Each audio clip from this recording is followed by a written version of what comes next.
الحمد لله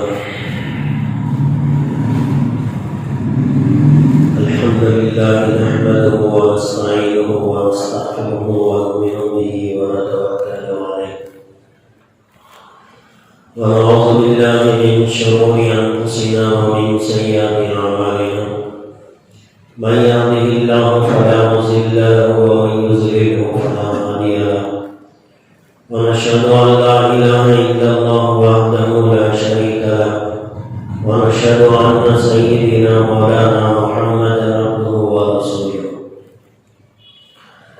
قال الله تبارك وتعالى في القرآن المجيد والفرقان الحميد فأعوذ بالله من الشيطان الرجيم بسم الله الرحمن الرحيم يا أيها الذين آمنوا اجتنبوا كثيرا من الظن إن بعض الظن إثم صدق الله العلي العظيم معزز سامعین اکرام، محترم بزرگوں، عزیز نوجوان ساتھیوں، گزشتہ جمعہ آپ حضرات کے سامنے ایک مسلمان اپنے دوسرے مسلمان بھائی کے ساتھ کیسا رویہ اختیار کرے، کتنی ہمدردی اور مہربانی جیسا سلوک ایک مسلمان کو دوسرے مسلمان کے ساتھ کرنا ہے، اس کے تعلق سے کچھ باتیں آپ کے سامنے آئی تھی۔ دنیا کے اندر انسان زندگی گزارتا ہے، ایک حق تو اللہ کا ہے، جیسے عبادت کرتا ہے، نماز پڑھتا ہے، رمضان آتا ہے تو روزے رکھ لیتا ہے، مال اگر اللہ نے دیا تو سال میں ایک مرتبہ زکوٰۃ نکالتا ہے، اور اگر اللہ نے مال دیا تو حج بھی کر لیتا ہے۔ یہ سارے وہ چیزیں ہیں جو اللہ کے تعلقات کے ساتھ منسوب ہیں، یعنی ایک انسان کا، ایک بندے کا اپنے پروردگار کا حق ادا کرنا ہے، اور ایک انسان ہونے کے ناطے دوسرے انسان سے اس کے تعلقات ہیں۔ غیر مسلموں کا مسئلہ ہم تھوڑی دیر کے لیے الگ رکھتے ہیں، ہم خود اپنے آپ میں یعنی مسلمان کے ساتھ کیسا رویہ اور کیا تعلق ہونا چاہیے، اس کی کچھ باتیں تو گزشتہ جمعہ آپ کے سامنے آئی تھی۔ آج کے اس جمعہ میں بھی کچھ باتیں آپ کے سامنے عرض کرنے کا ارادہ ہے۔ عام طور سے ہم سمجھتے ہیں کہ جنت جو ملتی ہے وہ عبادتوں سے ملتی ہے۔ نماز انسان اس لیے پڑھتا ہے کہ وہ جنت میں چلا جائے، اس لیے کہ اللہ کے رسول صلی اللہ علیہ وسلم نے ارشاد فرمایا، نماز جنت کی کنجی ہے، جنت کا جو تالا کھولا جائے گا وہ نماز کی وجہ سے کھولا جائے گا۔ تو انسان نماز اس لیے پڑھتا ہے تاکہ میں جنت میں جاؤں، جہنم سے بچ جاؤں۔ روزے کے تعلق سے اللہ کے رسول صلی اللہ علیہ وسلم نے فرمایا کہ روزے کا سب سے بہترین بدلہ یہ ہے کہ اللہ اسے جنت عطا فرما دے، اور جنت کے جو 8 دروازے اللہ نے بنائے اس میں سے ایک دروازہ تو اللہ تبارک و تعالیٰ نے روزے داروں کے لیے رکھا ہے۔ اب لہٰذا ایک آدمی روزہ اس لیے رکھتا ہے تاکہ مجھے جنت مل جائے، جنت میں جانے کا شوقین ہے، نماز اس لیے پڑھ رہا ہے جنت ملے، روزہ اس لیے رکھ رہا ہے تاکہ جنت ملے، اور آدمی حج بھی اس لیے کرتا ہے تاکہ انسان کو جنت ملے۔ اور حج کے اندر جتنے ارکان بتائے گئے ہیں ہر رکن کی الگ الگ فضیلتیں ہیں، لیکن سب سے بڑی فضیلت یہ بتائی گئی کہ ایک آدمی حج کر کے واپس لوٹتا ہے تو اس کے سارے گناہ معاف ہو جاتے ہیں، وہ ایسے لوٹتا ہے جیسے آج ہی اس کی ماں نے اسے جنم دیا ہو۔ پیدا ہونے والا بچہ جیسے گناہوں سے پاک صاف اور معصوم ہوتا ہے، حج کر کے واپس لوٹنے والا انسان بھی اسی طرح معصوم ہوتا ہے۔ تو آدمی حج بھی اس لیے کرتا ہے کہ گناہ معاف ہو اور آدمی جنت میں چلا جائے۔ تو جتنی عبادتیں اللہ سے تعلق رکھتی ہیں، نماز، روزہ، زکوٰۃ، حج وغیرہ، اس کے علاوہ نفلی عبادتیں، قرآن کی تلاوت، اللہ کا ذکر، یہ ساری چیزیں جو ساری عبادتیں ہیں انسان اس لیے کرتا ہے تاکہ میں جنت میں چلا جاؤں۔ لیکن آپ سن کر آپ کو بڑا تعجب ہوگا کہ اللہ تبارک و تعالیٰ نے جنت کے لیے صرف عبادتیں نہیں رکھی، بلکہ اگر انسان ایسے اعمال کرتا ہے جو ایک مسلمان سے دوسرے مسلمان کے تعلقات، ان تعلقات کو اگر انسان اچھا رکھتا ہے تو یہ تعلقات بھی انسان کو جنت میں لے جانے کا ذریعہ اور سبب بن جاتے ہیں۔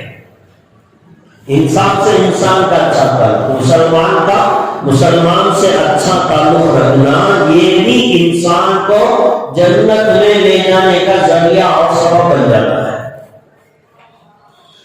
اللہ کے رسول صلی اللہ علیہ وسلم نے بے شمار احادیث میں یہ بات سمجھائی۔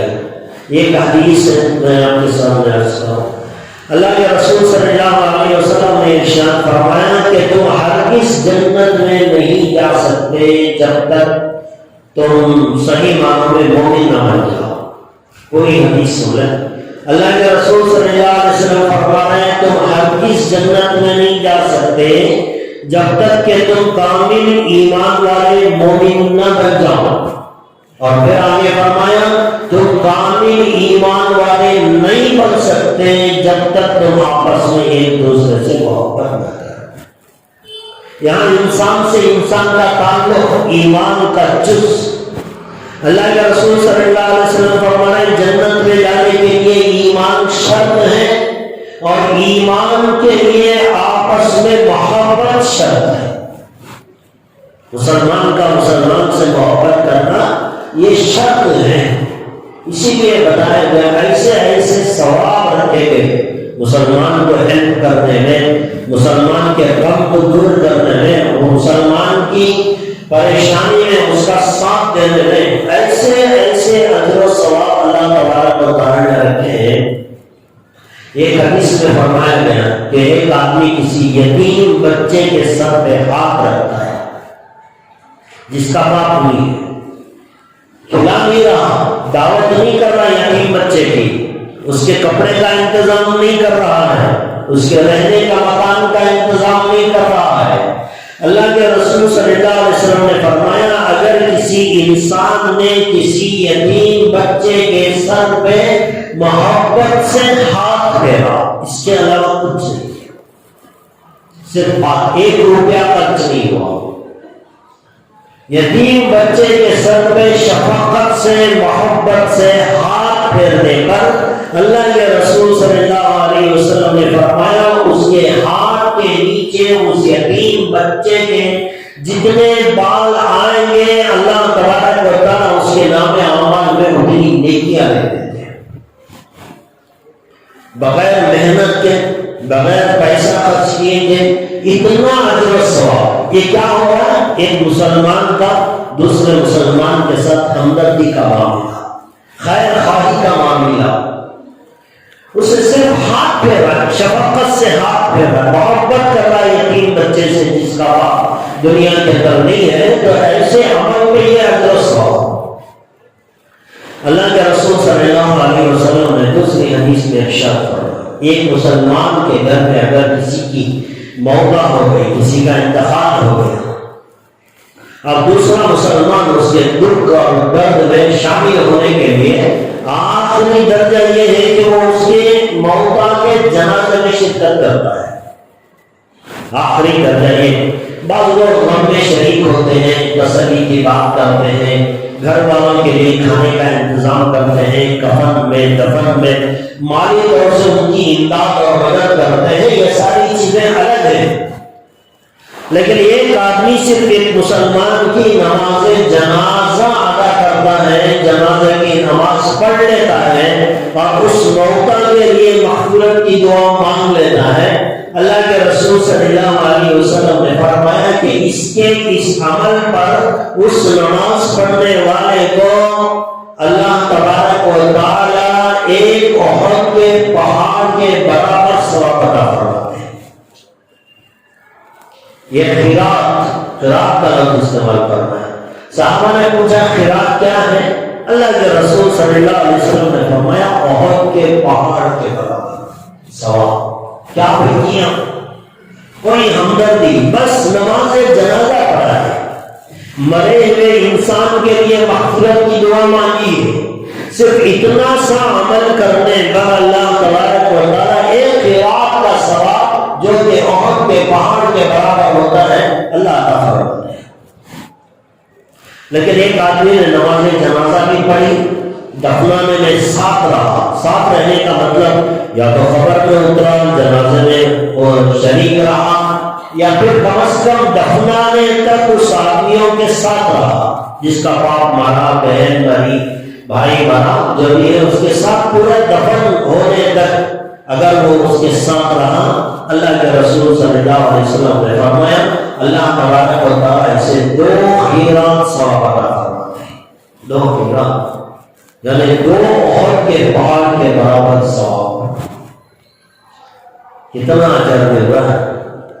لوگ صرف عبادت کو ذریعہ بناتے ہیں جنت حاصل کرنے۔ عبادت جو فرض ہے وہ تو ادا کرنی ہے، اس سے تو چھٹکارا نہیں ہے۔ وہ کوئی آپ یہ نہ سمجھ لیں کہ بھائی نماز ضروری نہیں، روزہ ضروری نہیں، میں صرف یتیم بچوں کے سر پہ ہاتھ پھیر لوں گا، دوسروں کی نماز جنازہ پڑھ لوں گا، بس نہیں۔ وہ جو فرائض ہے وہ تو ادا کریں گے، اس سے تو جنت ملتی ہی ہے، لیکن دوسرے مسلمان کی محبت سے بھی اللہ تبارک و تعالیٰ جنت عطا فرماتے ہیں۔ اب یہ نماز جنازہ پڑھی، دفنانے تک ساتھ رہا تو اللہ تبارک و تعالیٰ ایسے 2 قیراط ثواب عطا فرماتے ہیں۔ تو اللہ کے رسول صلی اللہ علیہ وسلم نے فرمایا حدیث میں کہ تم میں سے کوئی جنت میں نہیں جائے گا جب تک کہ تم کامل ایمان والے نہیں بنو گے، اور کامل ایمان والے تم نہیں بن سکتے جب تک تم آپس میں ایک دوسرے سے محبت نہ کرو۔ ایمان مکمل ہونے کے لیے مسلمان کا مسلمان سے اچھا تعلق ضروری ہے۔ اسی لیے قرآن کریم میں ایک مسلمان کے تعلق سے دوسرے مسلمان کے جو جیسے زندگی گزارنا اسے اللہ تبارک و تعالیٰ نے کھول کھول کر بیان کی، کھول کھول کہ کیا کرنا ہے کیا نہیں کرنا ہے۔ حالانکہ قرآن کریم تفصیل سے بیان کرنے والی کتاب نہیں، وہ تو ہائی لائٹس دیتا ہے، ہیڈ لائنس دیتا ہے، تفصیلات تو حدیث میں ملتی ہے۔ لیکن ایک مسلمان کا دوسرے مسلمان سے جو تعلق ہوتا ہے اسے قرآن کریم میں تفصیل سے بیان کیا، کیسے رہنا ہے، بات چیت کیسے کرنا ہے، ایک مسلمان کے لیے اپنے دل کے اندر کیسے جذبات رکھنا ہے، یہ ساری چیزیں قرآن کریم میں بیان کی۔ تو اللہ کے رسول صلی اللہ علیہ وسلم نے فرمایا تم جنت میں نہیں جا سکتے جب تک ایمان والے نہ بن جاؤ، تم ایمان والے نہیں بن سکتے جب تک تم آپس میں ایک دوسرے سے محبت نہ کرو۔ اور آگے فرمایا کیا میں تمہیں ایسی بات نہ بتاؤں، اللہ کے رسول صلی اللہ علیہ وسلم کہہ رہے کیا میں تمہیں ایسی بات نہ بتاؤں جس کے کرنے سے آپس میں محبت پیدا ہوگی۔ پوری چیزیں بتایا، محبت کرنے کا طریقہ بتایا، محبت ہو جائے تو ایمان مکمل ہو جائے تو جنت میں داخل۔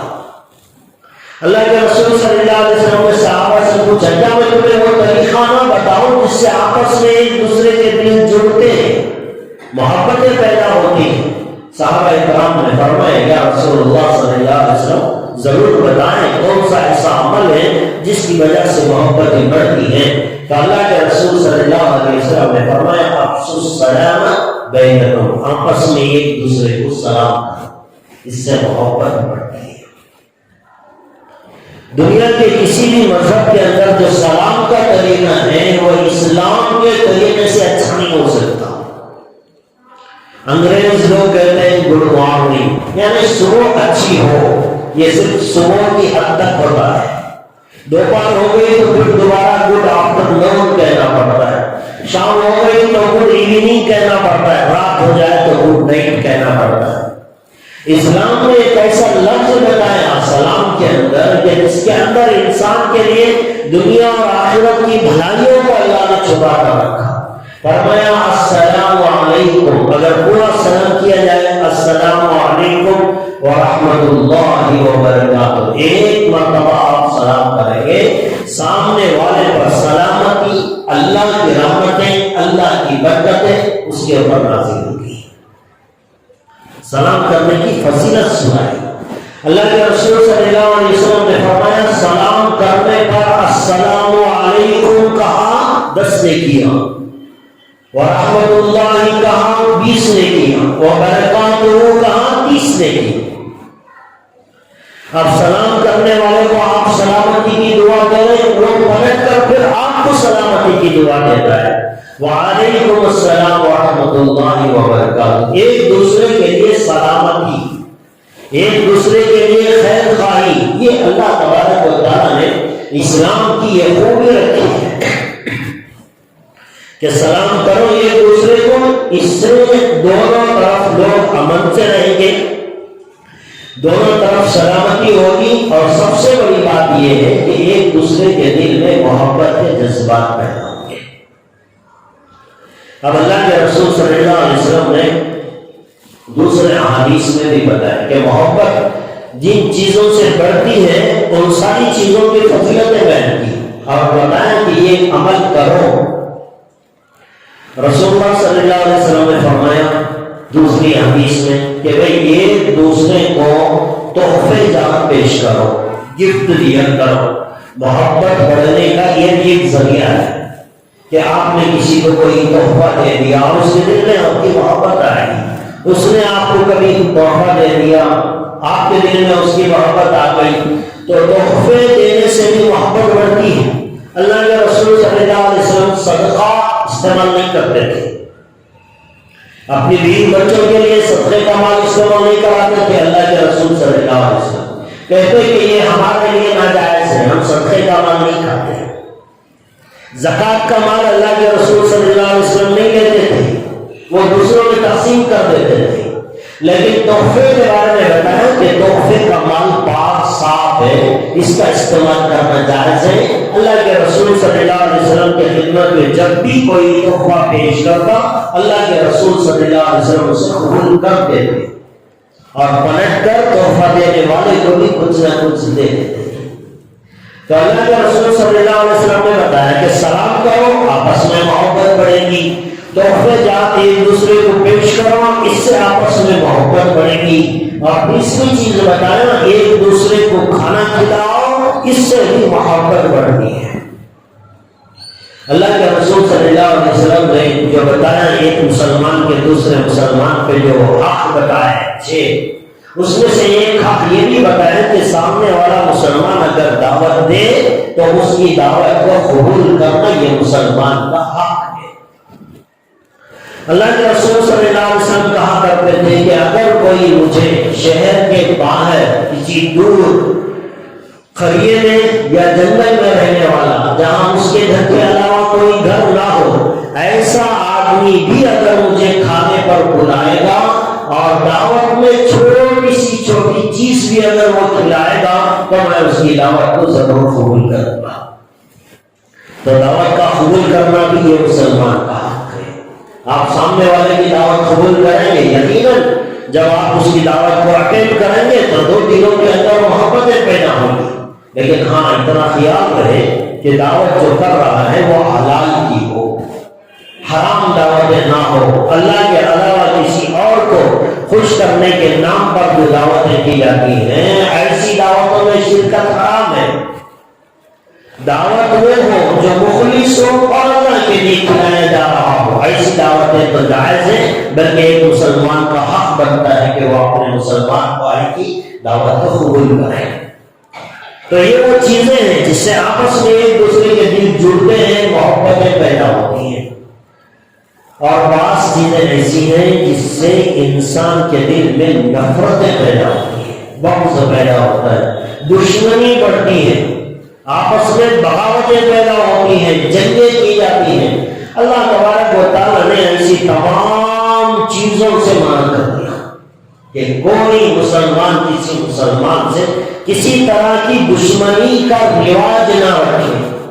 گزشتہ دنوں میں نے آپ کو بتایا حسد نہ رکھے، دل میں جلن نہ ہو، حسد نہ ہو، اور حسد کرنے والے کا عذاب بھی بتایا، اور یہ بھی فرمایا کہ مسلمان کی آبروریزی نہیں ہونی چاہیے، کسی مسلمان کو اس کی عزت کی دھجیاں دوسرے لوگوں کے سامنے نہیں اڑانا چاہیے۔ یہ میں نے آپ کو بتایا تھا گزشتہ جمعہ کہ مسلمان کی بے عزتی کرنا یہ سود کھانے سے بھی زیادہ برا گناہ ہے۔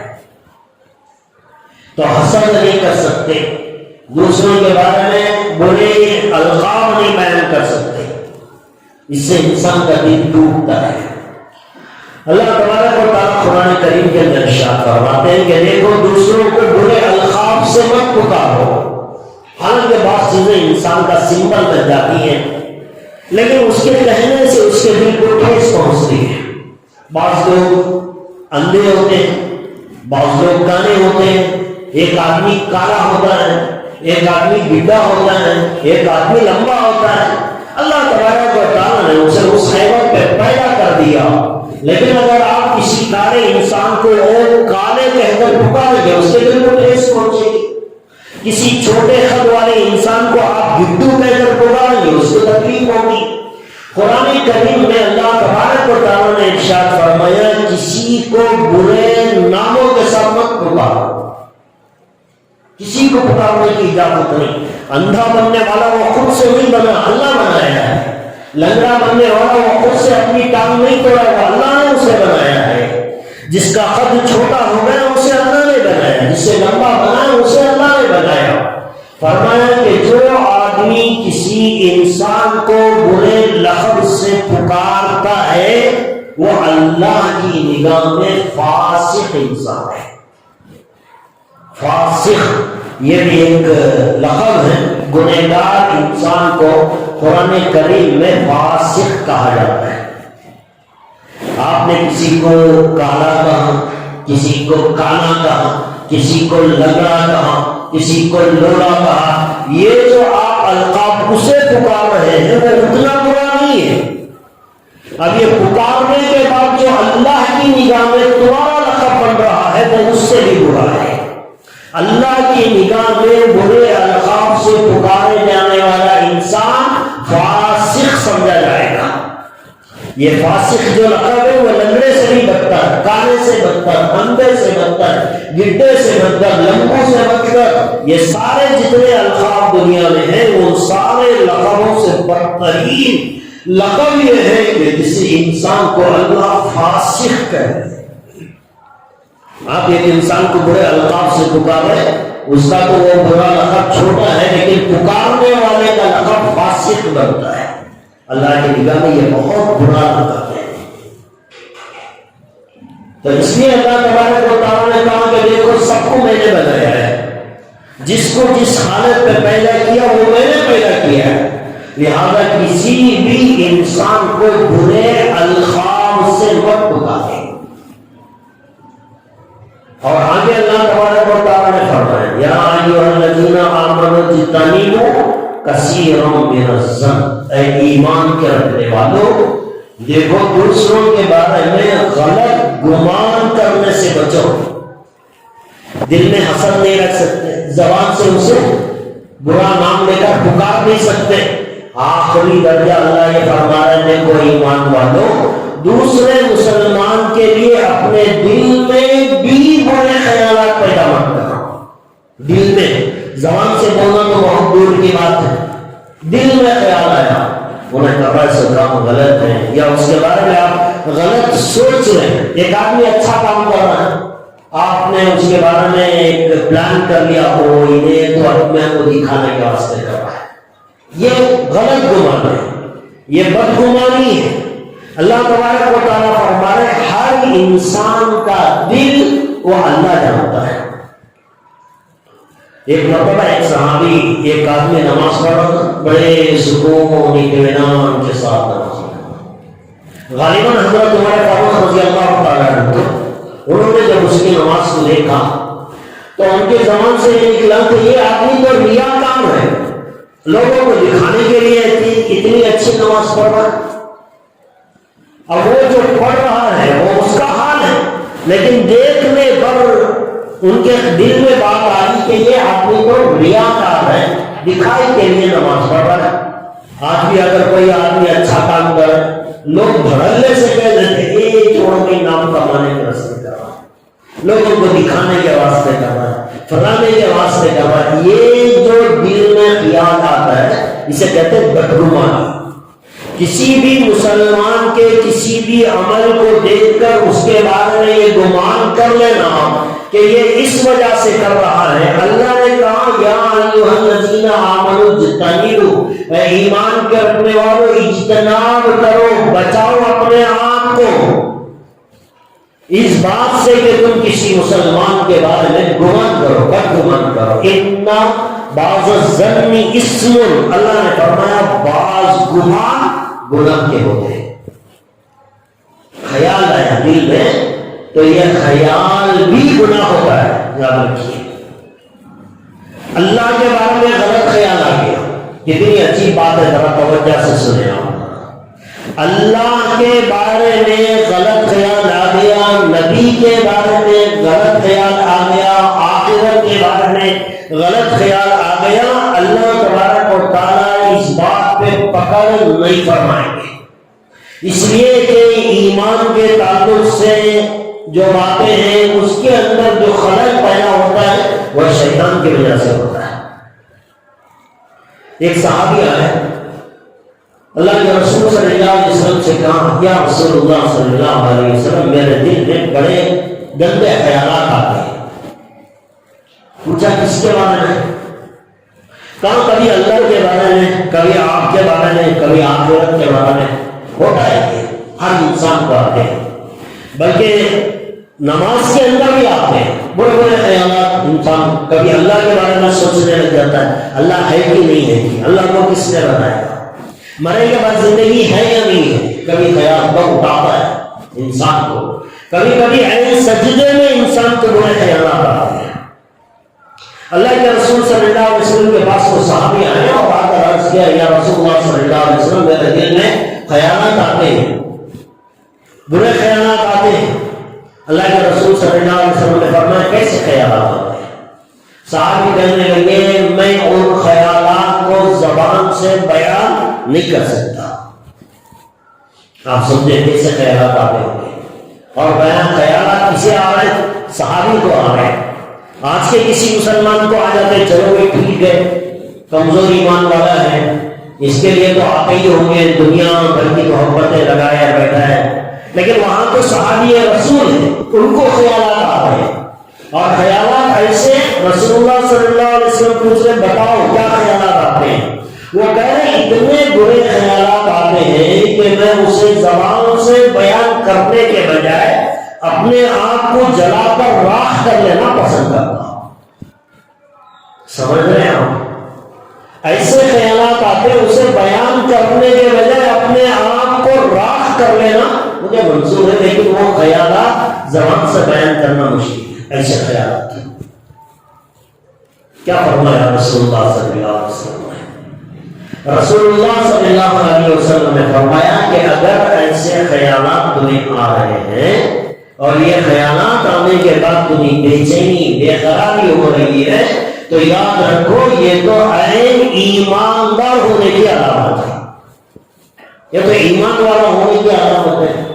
پھر رسول اللہ صلی اللہ علیہ وسلم نے فرمایا کہ دیکھو چور اسی گھر پہ ڈاکہ ڈالتا ہے جس کے اندر مال ہوتا ہے. چور اسی گھر پہ چوری کرتا ہے جس کے اندر مال ہو. جو گھر کھلا پڑا ہے جس کے اندر کوئی چیز نہیں وہاں چور کیوں جائے گا؟ تو معلوم ہوا یہ جو خیالات آتے ہیں یہ شیطان کی طرف سے لائے جاتے ہیں، یہ اسی لیے جاتے ہیں تاکہ تمہارے ایمان کو خراب کرے. تو وہ تبھی خیالات لاتا ہے جب تمہارے اندر ایمان ہو. اگر ایمان ہی نہیں ہے تو خیالات کہاں سے آتے ہیں؟ تو رسول اللہ صلی اللہ علیہ وسلم نے فرمایا یہ تو ایماندار ہونے کی علامت ہے کہ تمہیں برے خیالات آتے ہیں. ہم سے بھی بعض لوگ سوال کرتے ہیں عجیب عجیب خیالات آتے ہیں اللہ کے بارے میں، کبھی خیال آ گیا، کبھی آخرت کے بارے میں، کبھی اللہ کے رسول کے بارے میں خیال، کبھی صحابہ کے بارے میں برے خیالات آتے ہیں. یہ خیالات انسان خود سے نہیں لاتا، وہ شیطان لا کر اس کے دل و دماغ میں ڈالتا ہے. اور ان خیالات کو جن خیالات کو شیطان ڈالتا ہے اللہ اس کے بارے میں پکڑ نہیں فرمائیں گے. آپ سمجھ رہے ہیں؟ اللہ کے بارے میں غلط گمان آ جانا یہ غلط نہیں ہے.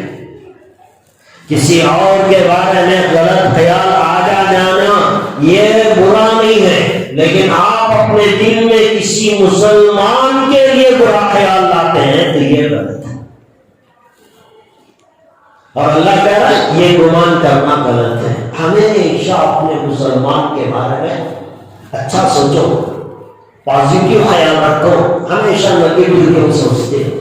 ہر اچھے کام کے پیچھے ہم اس کا نگیٹو دیکھتے ہیں. اور اللہ کہتا ہے کہ ہر انسان کے اندر اچھائی کو تلاش کرو، ہر کام کے اندر اچھائی کو تلاش کرو. جب تمہارے دل کے اندر ایک مسلمان کے لیے غلط گمان نہیں آئے گا تب آپ اس سے محبت کر سکتے ہو.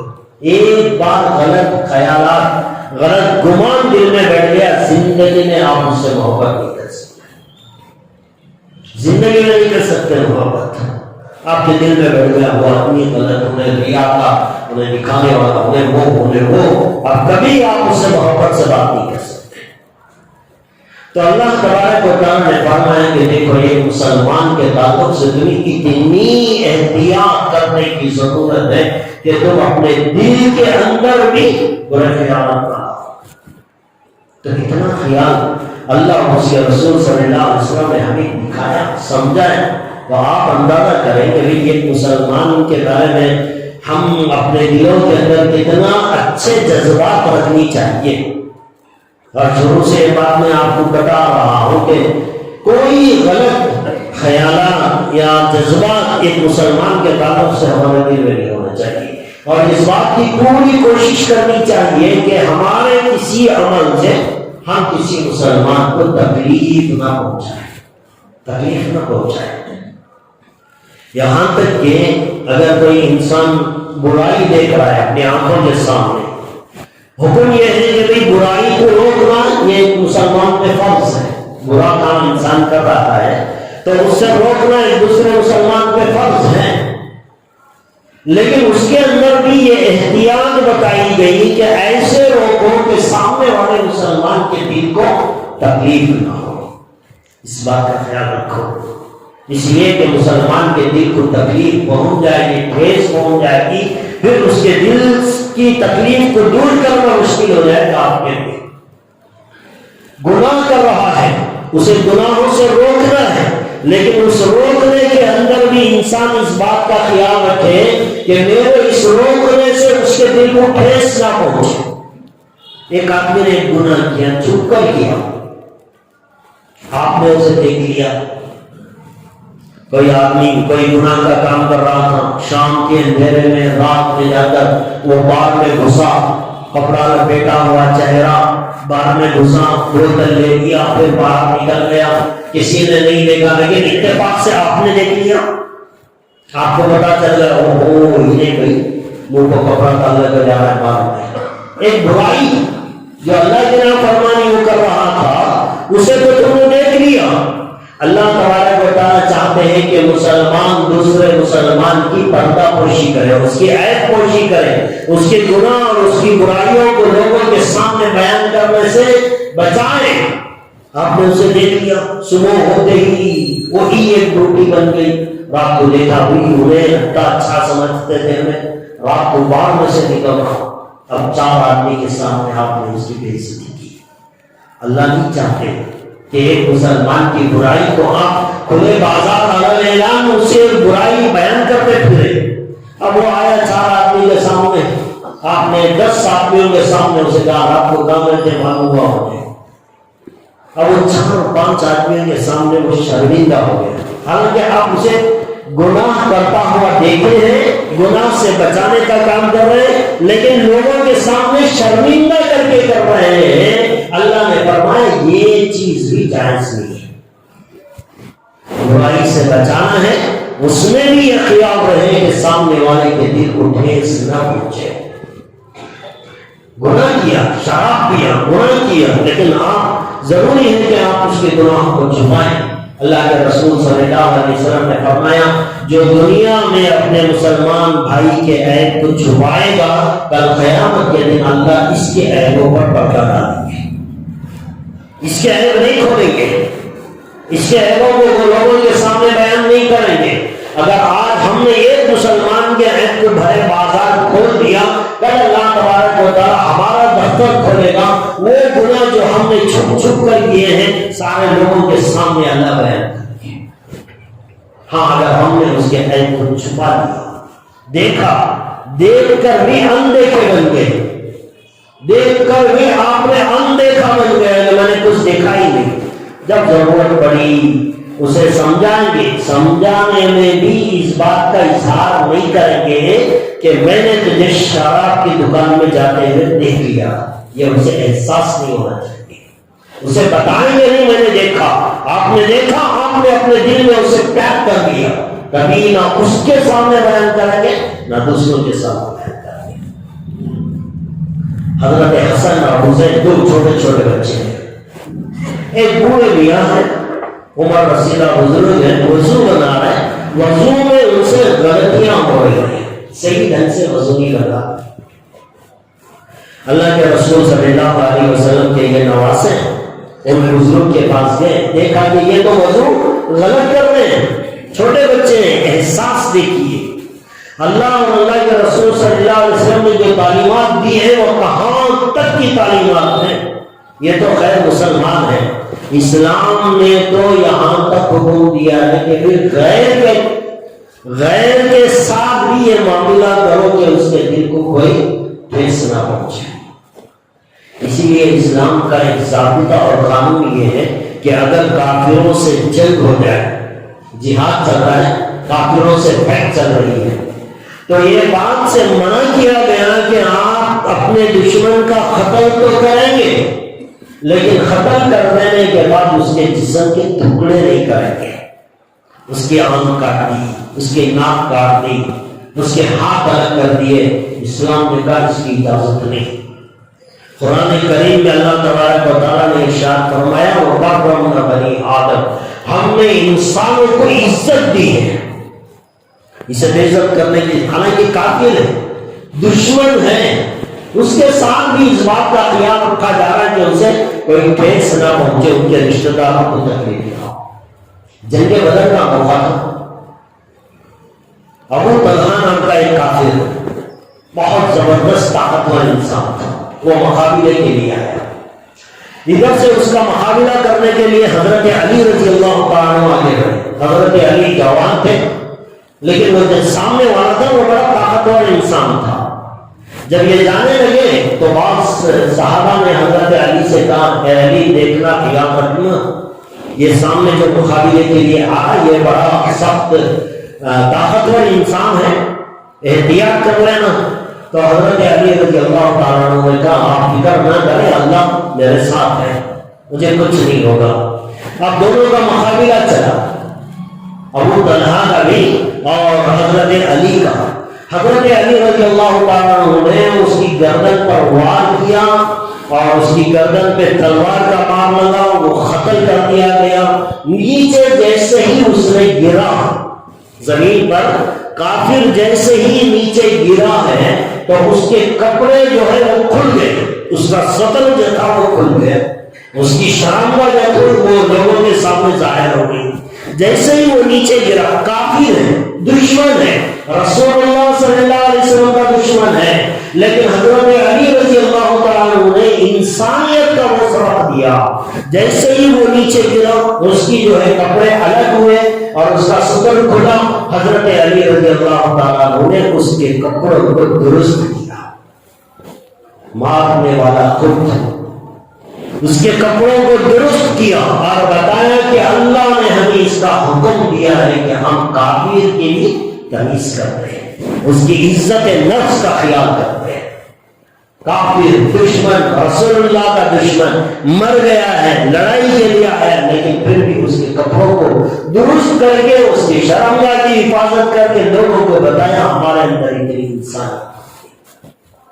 جب کافر کو اتنی مرے ہوئے کافر کو بھی اتنی تکلیف نہیں دے سکتا تو پھر یہ مسلمان دوسرے مسلمان کو تکلیف کیسے دے سکتا ہے؟ آج ہم اپنے دلوں کا جائزہ لیں، آج تو سگا بھائی بھائی کے ساتھ وہ نہیں کرتا جو وہ زمانے میں صحابہ نے کافروں کے ساتھ کیا۔ آج مسلمان ہو کر مسلمان اپنے بھائی کے ساتھ، سگے بھائی کے ساتھ، ایک باپ کی اولاد ہے، بھائی بھائی کو نہیں بنتا، بہن بھائی کو نہیں بنتا، وہ اس کے لیے بددعائیں دیتی ہے، یہ اس کے لیے بددعائیں دیتا ہے۔ یہاں اللہ تو غیر تعلق نہیں، جسمانی کوئی تعلق نہیں، خونی رشتہ نہیں، ایک مسلمان ہے۔ فرمایا کہ اس کے دل کو ٹھیس جس چیز سے بھی پہنچ سکتی ہے اس سے اپنے آپ کو بچانا۔ اب یہ حضرت حسن اور حسین انہوں نے دیکھا کہ بھئی یہ بوڑھے میاں وضو اچھا نہیں بنا رہے، اب یہ تو رہے چھوٹے بچے، اب وہ جا کر اس بوڑھے آدمی سے کہیں گے حضرت آپ کا وضو ٹھیک نہیں ہے، اتنی عمر ہوگی تو نہ آج تک وضو بنانا نہیں آیا، کیسے نماز رہی ہوگی، یہ کہہ سکتے تھے۔ لیکن حضرت حسن اور حسین نے دونوں نے مشورہ کیا کہ ہمیں چاہیے کہ ہم ان بوڑھے میاں کو وضو کرنے کا طریقہ بتائیں۔ اس کے لیے کیا کریں تاکہ ان کے دل کو ٹھیس نہ ہو، شرمندگی نہ ہو۔ اور یہ سمجھ کر انہوں نے دونوں بچے کے اور جا کر اس بوڑھے میاں سے کہا کہ بوڑھے میاں حضرت آپ ذرا ہمیں وضو کرتے ہیں، آپ ذرا دیکھ لیں، ہمیں وضو بنا رہے ہیں زمانے سے لیکن معلوم نہیں کہ ہم صحیح بھی بنا رہے ہیں یا غلط بنا رہے ہیں، ہمارا وضو صحیح ہے یا غلط ہے آج ہمیں معلوم نہیں، آپ ذرا ہمارے وضو کو دیکھ لیں، اگر ہمارے سے کوئی غلطی ہو رہی ہو تو آپ بتا دیں۔ اب دونوں نواسوں نے ایک ایک مرتبہ وضو کر کے بوڑھے میاں کو یہ بتایا کہ کہیں ہمارے سے غلطی تو نہیں ہو رہی ہے۔ اصل میں دکھانا یہ تھا کہ وضو ایسے بنایا جاتا ہے، کوئی شرمندگی نہیں ہوئی، ان کی عزت بھی بڑھ گئی کہ بچے آ کر مجھ سے سوال کر رہے ہیں اور ان کا وضو بھی درست ہو گیا۔ تو یہاں تک خیال رکھا گیا کہ ایک مسلمان دوسرے مسلمان کو برائی سے بھی بچانا چاہتا ہے تب بھی اس بات کا خیال رکھے کہ تمہاری وجہ سے اس کے دل کو تکلیف نہیں پہنچنا چاہیے۔ یہ جذبات ہمارے کب پیدا ہوں گے؟ آج اگر دیکھا جائے حسد کی آگ میں ہم چلتے ہیں، دشمنی ہمارے دلوں کے اندر کوٹ کوٹ کر بھری ہوئی ہے، ایک مسلمان دوسرے مسلمان سے چلتا ہے، حسد ہے، کینہ ہے، بغض ہے، اور اس سے آگے بڑھ کر لوگ ایک دوسرے میں جادو ٹونا بھی کراتے ہیں، دشمنی حسد ہے، یہاں تک لوگ جاتے ہیں۔ اتنی دشمنی پالو گے، اپنے دلوں میں نفرت اس طرح رکھو گے تو یہ انسان کبھی آخرت میں کامیاب نہیں ہو سکتا۔ یہ دل اللہ چاہتے ہیں کہ پاک و صاف رہے، اس دل میں کسی کے لیے کوئی کینہ بغض حسد نہ۔ تو دوستو ہم بھی مسلمان ہیں، ہر ایک مسلمان کے لیے ہمارے دل میں اچھے جذبات پیدا کریں، دوسروں سے دشمنی، حسد، کینہ، یہ جتنے جذبات ہیں اسے دلوں سے نکالیں، کسی کے دل کو ٹھیس نہ پہنچائیں، کسی کو برے ناموں سے نہ پکاریں، کسی کے بارے میں اپنے دلوں کے اندر بدگمانی، غلط گمان اپنے دلوں کے اندر پیدا کر کے اپنے آپ کو ہلاک نہ کریں۔ تو دوستو یہ مسلمان کا دوسرے مسلمان کے ساتھ تعلق بہت اچھی چیز ہے۔ آپ نے دیکھا یتیم بچے کے سر پہ ہاتھ پھیرو تو کیا ملتا ہے، جنازے میں شرکت کر لیا تو اللہ کیا دیتا ہے۔ جب اتنے پہ کر رہے ہیں، اگر آپ کسی مسلمان کی مدد کر دیں، پریشانی کے عالم میں اس کی پریشانی کو دور کر رہے ہیں، تو آپ اندازہ نہیں کر سکتے کہ اللہ تبارک و تعالیٰ اس میں کیا کچھ اجر و ثواب دے سکتے ہیں۔ یہاں پر دوستوں اپنے دلوں کو پاک و صاف رکھیں۔ آج کل یہ بیماریاں ہمارے دلوں کے اندر بہت زیادہ پڑ رہی ہیں، لہٰذا اپنے دلوں کو پاک و صاف رکھنے کی کوشش کریں۔ اللہ تبارک و تعالیٰ سے دعا ہے اللہ مجھے بھی آپ کو بھی بلکہ ہر ایک مسلمان کو دوسرے مسلمان کے ساتھ اچھا اور بہترین سلوک کرنے کے اللہ ہم سب کو توفیق عطا فرمائے۔ ہم سب کا خاتمہ ایمان پر فرمائے۔ آمین و آخر دعوانا۔